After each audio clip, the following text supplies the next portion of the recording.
세계의 은행업계를 지배했다고 전해지는 거대한 가문이 있습니다. 200년이 넘는 시간 동안 유럽의 전쟁과 평화, 경제의 흥망성쇠를 좌우했다는 소문이 끊이지 않는 집안이죠. 하지만 진짜 흥미로운 건 그들의 성공 비결이 단순히 돈만으로는 설명할 수 없다는 점입니다. 오늘은 이 신비로운 금융제국의 진짜 이야기를 파헤쳐 보겠습니다.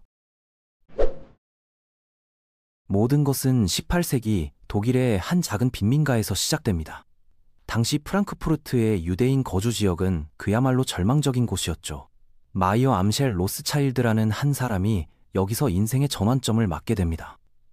그런데 놀라운 것은 그가 처음부터 은행가가 되려고 했던 건 아니라는 사실입니다. 마이어는 처음에 다른 유대인들과 마찬가지로 섬유 장사를 하고 있었습니다. 그 당시 유대인들은 땅을 소유할 수도 없었고 농업에 종사하는 것도 금지되어 있었거든요. 심지어 무기나 실크 같은 귀중품을 다루는 것도 허용되지 않았습니다. 상점들은 중고 옷가지와 낡은 생활용품들을 골목에 늘어놓고 파는 수준이었죠. 하지만 마이어는 여기서 만족하지 않았습니다. 더 높은 수익을 올릴 수 있는 방법을 끊임없이 고민하던 그는 곧 금화와 골동품 거래가 훨씬 더 많은 돈을 벌어다 준다는 걸 깨달았습니다. 그리고 이 과정에서 자신만의 독특한 전략을 개발하게 되죠. 오늘날 프런트 러닝이라고 불리는 방법을 그 시절에 이미 활용하기 시작한 겁니다. 마이어의 주요 고객 중 한 명이 헤센 카셀의 윌리엄 왕자였는데요. 윌리엄이 금화를 사고 싶어 할 때마다 마이어에게 시장에서 구입해달라고 부탁했습니다. 그런데 마이어가 한 일은 정말 영리했죠. 그는 빌린 돈으로 먼저 금화를 구입한 다음 그것을 윌리엄 왕자에게 팔았습니다. 사실상 구매자와 판매자 역할을 동시에 한 셈이죠. 이런 방식으로 마이어는 두 번의 수익을 챙길 수 있었습니다. 한 번은 8% 수수료를 받는 것이고 또 한 번은 윌리엄 왕자보다 먼저 거래해서 얻는 차익이었죠. 1782년이 되자 마이어는 엄청난 부를 축적했고 윌리엄 왕자의 막대한 재산을 관리하는 투자 매니저 자리까지 차지하게 됩니다. 그런데 마이어에게는 이것도 단지 시작에 불과했습니다. 금융업계에서 진정한 기반을 구축하려면 반드시 은행으로 성장해야 한다는 걸 알고 있었거든요. 당시 상인들이 은행업으로 전환하는 이유는 단순히 돈을 더 많이 벌기 위해서만이 아니었습니다. 사회적 지위와 신뢰를 얻는 방법이기도 했죠. 1700년대 말 마이어는 프랑크푸르트에서 가장 부유한 사람 중 하나가 되었습니다. 하지만 그에게는 단순히 부를 축적하는 것 이상의 꿈이 있었죠. 시간의 시험을 견뎌내고 심지어 국가나 제국보다도 더 오래 지속될 수 있는 가문 왕조를 건설하고 싶었던 겁니다. 성공한 사람들을 움직이는 진정한 원동력이 무엇인지 생각해 보신 적이 있으신가요? 돈 자체보다는 성취감과 게임에서 이기는 즐거움, 그리고 계속해서 더 높은 목표를 향해 나아가는 것이죠. 마이어도 마찬가지였습니다. 프랑크푸르트나 프로이센 같은 좁은 무대가 아니라 훨씬 더 큰 그림을 그리고 있었던 거죠. 영토 확장을 위해 마이어는 5 아들 중 4명을 유럽의 주요 도시들로 보냅니다. 비엔나, 나폴리, 파리, 그리고 당시 제국의 보석이라 불리던 런던까지 말이죠. 1800년대 초에 영국은 여러 대륙에 걸친 광대한 제국을 보유한 세계적 초강대국이었습니다. 영국 해군은 그야말로 바다의 지배자였고 산업혁명이 경제를 완전히 바꿔놓으며 영국을 제조업 강국으로 만들어 놓았죠. 런던을 중심으로 한 금융부문의 힘은 1694년 영국은행 설립과 함께 더욱 강력해졌습니다. 런던은 명실상부한 글로벌 금융의 중심지가 된 거죠. 마이어는 프랑크푸르트에서의 성공에만 안주하지 않고 가문의 장기적 번영을 위해서는 반드시 유럽 전체로 사업을 확장해야 한다는 점을 깊이 깨달았습니다. 그 계획의 일환으로 셋째 아들 네이선 로스차일드를 영국 런던으로 파견합니다. 네이선에게는 상상할 수 없을 정도의 압박감이 있었죠. 아버지에게 자신도 가족의 유산을 제대로 이어갈 능력이 있다는 걸 증명해야 했으니까요. 네이선은 매우 야심적이고 경쟁심이 강한 성격의 소유자였으며 사업 거래에서 쉽게 감정적이 되는 편이기도 했습니다. 아버지는 그에게 시작 자금으로 20,000파운드를 주었습니다. 네이선은 어떤 수단을 써서라도 이 돈을 가능한 한 빨리 극대화할 계획을 세웠죠. 1800년대 초 런던의 섬유산업은 놀라운 성장을 보여주고 있었습니다. 면화부터 실크까지 다양한 종류의 직물을 생산하는 수많은 소규모 공장들이 생겨나고 있었거든요. 네이선은 이런 성장세를 활용해서 수익을 극대화할 기회를 포착했습니다. 그는 섬유 산업에서 무려 3가지 수익원을 동시에 창출하는 방법을 개발했죠. 나중에 네이선이 직접 설명한 바에 따르면 어린 시절부터 이미 성공의 비결을 터득했다고 합니다. 나는 곧 원자재와 염색, 제조라는 3가지 이익이 있다는 걸 알게 되었습니다. 제조업체들에게 내가 재료와 염료를 공급해 줄 테니 당신들은 나에게 완제품을 공급해달라고 제안했죠. 그래서 나는 하나가 아닌 3개의 이익을 얻을 수 있었고 누구보다도 싸게 물건을 팔 수 있게 되었습니다. 짧은 시간 안에 2만 파운드를 6만 파운드로 늘려놓았죠. 꾸준한 수익 확보를 위해 네이선은 수익성이 높은 섬유 및 귀금속 밀수에도 손을 댑니다. 한마디로 말해서 그는 밀수업자가 된 겁니다. 1808년이 되자 네이선은 뛰어난 경영 실력과 판단력, 선견지명, 그리고 인맥 덕분에 상품을 대륙으로 정기적으로 운반하는 일에서 명성을 얻은 인물로 자리 잡았습니다. 런던에서 사업을 시작한 지 몇 년 만에 네이선은 80만 파운드라는 엄청난 매출 증가를 기록했습니다. 이제 상당한 자본을 확보한 네이선은 자신의 기업을 은행으로 전환하는 것을 목표로 삼았죠. 그는 프랑크푸르트에 있는 아버지의 은행보다도 더 큰 규모의 은행을 건설할 계획이었습니다. 1812년 마이어 암셸 로스차일드의 건강이 급격히 악화됩니다. 그는 곧 죽음이 불가피하다는 걸 직감했죠. 로스차일드 가문이 계속해서 번영할 수 있도록 하기 위해 그는 아들들에게 무엇보다도 가족의 단결을 최우선으로 생각하라고 당부했습니다. 가족의 단결이야말로 로스차일드 왕조가 오랫동안 성공을 이어올 수 있었던 기반 중 하나였습니다. 가족으로서의 강한 유대감과 독특한 사업 운영 방식이 오늘날까지도 여전히 그들의 성공 요인이 되고 있는 이유죠. 로스차일드 가문의 아들들이 각각 다른 도시에 은행을 설립하면서 유럽은 1세기 이상 지속될 전쟁의 시대로 접어들게 됩니다. 18세기의 전쟁들은 대체로 제한적이었고 사람들이 앉아서 협상하는 휴전으로 끝나는 경향이 있었습니다. 하지만 19세기의 전쟁들을 살펴보면 점점 더 이념적으로 치열해지고 막기 어려워졌다는 걸 알 수 있죠. 영국은 정교한 금융 시스템 덕분에 경제 붕괴 없이 1세기에 6번의 전쟁을 치를 수 있었습니다. 지금 우리는 미국이라는 단일 초강대국이 지배하는 세상에 살고 있습니다. 때로는 우리가 미국 제국의 일부가 된 것 같은 느낌이 들기도 하죠. 그런데 영국은 200년 이상 세계의 초강대국이었으며 오늘날 미국이 행사하는 것보다도 국경을 넘어 더 큰 권력을 행사했습니다. 1814년 웰링턴 공작은 나폴레옹과의 연이은 승리 후 그 전쟁을 프랑스 본토로 옮길 계획을 세웁니다. 하지만 프랑스에서 작전을 수행하는 동안 웰링턴은 비용을 충당하기 위해 상당한 양의 프랑스 동전이 필요하다는 걸 깨달았죠. 웰링턴의 원정은 전례 없는 재정적 어려움 속에서 진행되고 있었습니다. 이베리아 반도에서 웰링턴이 벌인 장기전과 같은 원정에서는 훨씬 더 정교한 보급 방식이 필요했습니다. 무엇보다도 물자를 구매하고 병사들에게 급여를 지급하는 것이 필수적이었거든요. 네이선은 이것을 평생에 한 번 올까 말까한 기회로 여겼습니다. 만약 그가 이 어려운 요구를 충족시킬 수 있다면 그의 은행은 전례 없는 수준으로 발전할 수 있을 테니까요. 네이선은 나중에 자신이 한 일을 마치 쉬운 일처럼 말했습니다. 제가 런던에 정착했을 때 동인도 회사가 80만 파운드 상당의 금을 판매하고 있었어요. 저는 경매에 가서 그것을 모두 샀습니다. 웰링턴 공작이 그걸 필요로 할 거라는 걸 알고 있었거든요. 나는 그의 어음 중 상당수를 할인된 가격에 매입했습니다. 정부에서 제게 연락해서 꼭 필요하다고 했어요. 그들은 그것을 확보했지만 포르투갈까지 어떻게 운반해야 할지 몰랐던 거죠. 제가 그 모든 일을 맡아서 프랑스로 보냈습니다. 그리고 그것은 제가 해본 사업 중에서 가장 성공적인 거래였어요.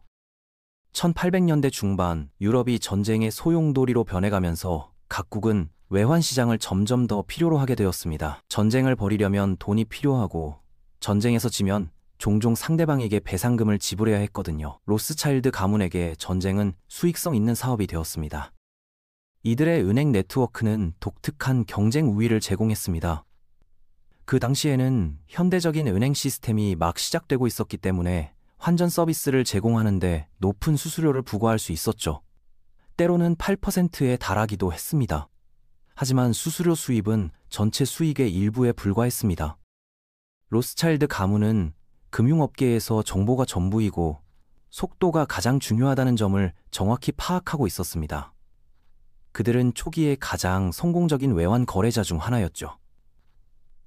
로스차일드 가문은 사설 운송업체를 이용하고 심지어 잘 훈련된 말과 비둘기까지 활용해서 경쟁자들보다 한 발 앞서 나갔습니다. 그 결과 통화 투기가 그들에게 가장 수익성 있는 사업이 되었죠. 런던 지점의 수익은 계속해서 늘어났고 네이선 로스차일드는 세계에서 가장 부유한 사람이 되었습니다. 하지만 금융계에서 가장 강력한 인물이라 해도 궁극적인 적수는 물리칠 수 없었죠. 1836년 7월 28일, 예상치 못한 일이 벌어집니다. 세계에서 가장 부유한 사람, 네이선 로스차일드가 58세의 나이로 세상을 떠난 겁니다. 로스차일드 가문이 장수로 유명했기 때문에 이는 정말 놀라운 일이었어요. 사실 네이선이 죽었을 때 그의 어머니는 아직 살아계셨고 90세가 넘도록 사셨거든요. 런던 타임즈는 보기 드문 최상급 기사를 실었습니다. 한 사설에서는 네이선 마이어 로스차일드의 죽음은 이 도시와 어쩌면 유럽 전체의 오랫동안 가장 중요한 사건 중 하나라고 평가했죠. 지금까지 유럽에서 그와 비슷한 사건은 없었습니다. 라고 덧붙이기도 했습니다. 네이선 로스차일드의 죽음은 시장에 큰 충격을 주었지만 로스차일드 가문은 그 없이도 계속 살아남았습니다. 로스차일드 가문의 은행은 분산화된 은행 시스템을 구축한 덕분에 계속해서 번창할 수 있었죠. 하지만 이제 그들에게는 새로운 지도자가 필요했습니다. 파리에 있던 네이선의 남동생 제임스 로스차일드가 가문 왕조의 새로운 총수가 되었습니다. 제임스에게 로스차일드로서의 부담은 엄청난 것이었죠. 정부 채권과 전쟁 자금 조달이 여전히 이 가족에게 수익성 있는 사업으로 남아 있었지만 경쟁이 치열해지면서 이익 마진이 줄어들고 있었거든요. 그는 가족에게 새로운 영광을 가져다 주기 위해 새로운 경쟁 우위를 찾아야 했습니다. 네이선의 막내 동생이었던 제임스는 다른 세 형제보다 네이선의 뜻에 훨씬 덜 복종적이었습니다. 막내 동생은 지적으로나 기질적으로 네이선과 비슷했죠. 게다가 더 나은 교육이라는 이점도 있었습니다. 네이선의 리더십을 인정하면서도 제임스는 결코 순종적이지만은 않았어요. 제임스 로스차일드는 곧 철도라는 새로운 급성장 산업에 주목하게 됩니다. 1800년대 초 유럽에서는 철도가 급속히 확산되고 있었습니다. 1825년 영국의 스톡턴 달링턴 노선을 시작으로 철도는 교통의 혁명을 일으키고 산업 성장을 촉진하고 무역을 확대했습니다. 궁극적으로 유럽의 주요 도시들과 지역들을 연결하면서 지형 자체를 바꿔놓았죠. 1840년대 내내 로스차일드 가문은 많은 철도 사업에 자금을 지원하여 수수료와 철도 채권, 주식 거래로 상당한 수익을 올렸습니다. 로스차일드 가문은 돈을 현명하게 관리했어요. 그들은 종종 다른 사람의 돈을 사용하여 자신들의 위험을 쥐었거든요. 제임스 로스차일드는 당시 프랑스에서 신디케이트로 알려진 조직에서 핵심적인 역할을 담당했습니다. 이제 로스차일드 가문은 단순한 은행가가 아니라 가족 사업의 중심으로 남아있으면서 은행을 통해 수요가 점점 늘어나는 자산들에 투자되는 자금을 창출했습니다. 야금업, 광업, 그리고 무엇보다도 철도업 말이죠. 로스차일드 가문의 이익이 급증하는 반면 일반 서민들은 수입과 지출을 맞추기 위해 고군분투하고 있었습니다. 부자와 가난한 사람 사이의 소득 격차는 이전보다 훨씬 더 심각해졌죠. 그 시대의 산업가들은 가능한 한 빨리 큰 부를 축적하기 위해 노력하는 사람들이었습니다. 그렇게 하기 위해서라면 해야 할 일은 무엇이든 했죠. 1840년대에 이르러 연이은 전쟁 패배를 겪은 프랑스 정부는 엄청난 부채 더미에 앉게 되었습니다. 그 결과 국가 경제는 위기에 처했고 프랑스 국민들은 정부와 그들을 지원하는 금융가들에 대해 점점 더 분노하게 되었어요. 며칠 만에 프랑스의 로스차일드 은행은 파산 직전에 이르렀습니다. 프랑스 은행의 수장인 제임스는 자신의 기관을 구하기 위해 필사적이었습니다. 그는 런던에 있는 조카, 네이선 로스차일드의 아들 라이오넬에게 도움을 요청했죠. 프랑스 혁명으로 인해 비엔나와 파리에 있는 그들의 지점은 파산 직전까지 갔고 런던에 있는 다른 가족들이 그들을 구제해야 했습니다.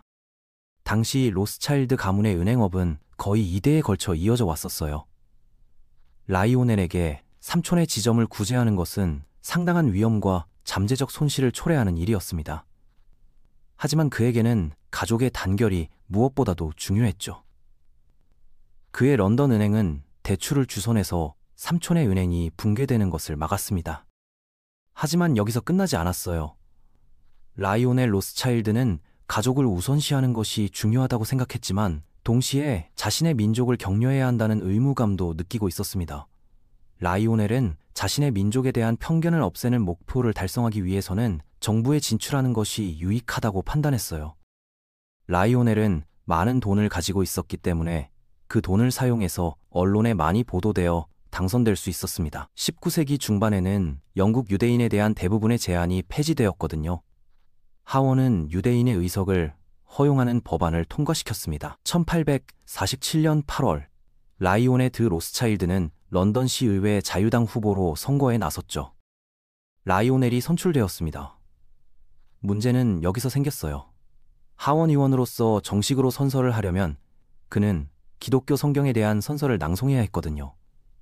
하지만 라이오넬은 거부하고 오직 구약 성경에만 맹세하겠다고 고집했습니다. 로스차일드 가문이 정부에 참여하는 것은 기념비적인 사건이었어요. 제임스 로스차일드가 나이가 들면서 라이오넬은 점차 가족의 가장 역할을 맡게 됩니다.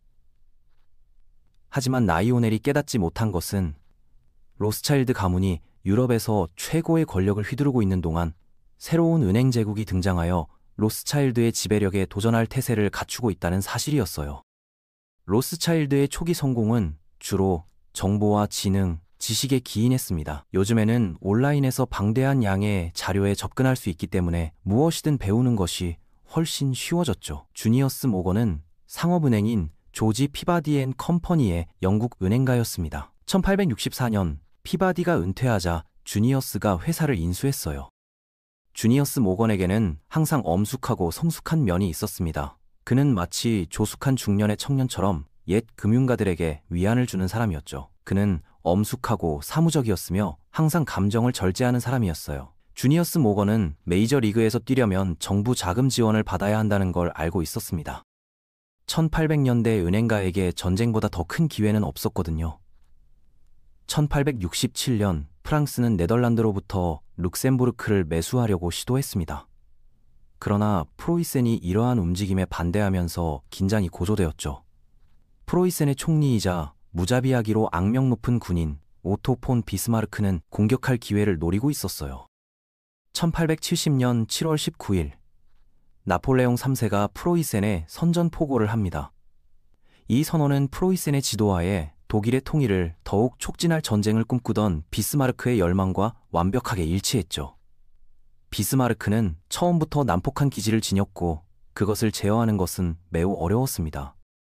그는 두 가지 면을 모두 가지고 있었어요. 명석한 지성과 엄청난 정확성이죠. 그의 난폭함과 지성의 조합이 그를 모험과 술 취한 과격함, 결투나 펜싱으로 이끌었습니다. 비스마르크는 항상 자신의 남자다움을 증명하기 위해 펜싱을 하고 싶어 했거든요. 로스차일드와 베어링 같은 주요 은행들이 프랑스 정부에 돈을 빌려주는 것을 피하는 반면 주니어스 모건은 이것을 평생의 기회로 보고 있었습니다. 프랑스가 전쟁에서 이길 수 있는지는 그에게 중요하지 않았어요. 중요한 것은 프랑스가 대출을 상환할 수 있느냐는 것이었죠. 그는 프랑스가 패배하더라도 국가의 경제적 회복력이 대출을 갚을 수 있는 능력을 보장한다는 것을 빨리 깨달았습니다. 당시 프랑스의 정치는 매우 불안정했지만 프랑스 경제는 매우 다양했고 더 중요한 것은 세금 징수 시스템이 매우 효율적이었다는 점이었어요. 주니어스 모건은 자신의 조직을 통해 프랑스 군대를 위해 1,000만 파운드 이상을 모금했습니다. 그는 미국 은행가로서 프랑스 정부가 미국의 무기를 구매할 수 있도록 허가하기도 했죠. 전쟁은 독일의 결정적인 승리로 끝났습니다. 이 갈등은 1871년 프랑크푸르트 조약으로 종식되었고 프랑스는 상당한 영토를 잃었으며 베르사유 궁전의 거울의 홀에서 독일 제국의 건국을 선포하게 되었어요. 전쟁이 끝났을 때 비스마르크가 예측했듯이 패배한 프랑스는 대출을 취소하지 않았습니다. 그 대신 그들은 1873년에 채권을 선불했죠. 그 결과 주니어스 모건은 이 횡재로 엄청난 돈을 챙겼습니다. 그 대출로 그는 무려 150만 파운드를 벌었어요. 덕분에 그의 회사 자본은 엄청나게 불어났고 그는 정부 재정 부문에서 고위직으로 도약할 수 있었습니다. 이제 모건 하우스는 금융계의 강력한 세력이 되었죠. 주니어스 모건이 자신의 은행 왕조를 건설하고자 노력하는 동안 로스차일드 가문은 엄청난 어려움에 직면하게 됩니다. 1868년 제임스 로스차일드가 사망한 이후 로스차일드의 젊은 세대는 점점 더 분열되기 시작했어요. 그들은 명예를 회복하기 위해 유럽을 넘어 해외로 눈을 돌려 대규모 투자를 하고 포트폴리오의 37%를 이집트에 할당하고 인도 철도에 자금을 지원했습니다. 하지만 과거의 성공을 되찾으려면 더 큰 시장이 필요했죠. 오래된 제국이 쇠퇴하면서 새로운 제국이 등장하는데 그 제국은 지금껏 세계 어느 제국보다도 더 크고 강력했습니다. 결국 로스차일드 가문은 200년이 넘는 세월 동안 유럽 금융계를 지배했지만 시대의 변화와 새로운 경쟁자들의 등장으로 인해 그들의 절대적인 지위는 흔들리기 시작했던 것입니다. 하지만 그들의 이야기는 여기서 끝나지 않습니다. 오늘날까지도 로스차일드라는 이름은 여전히 금융계에서 상당한 영향력을 행사하고 있으니까요.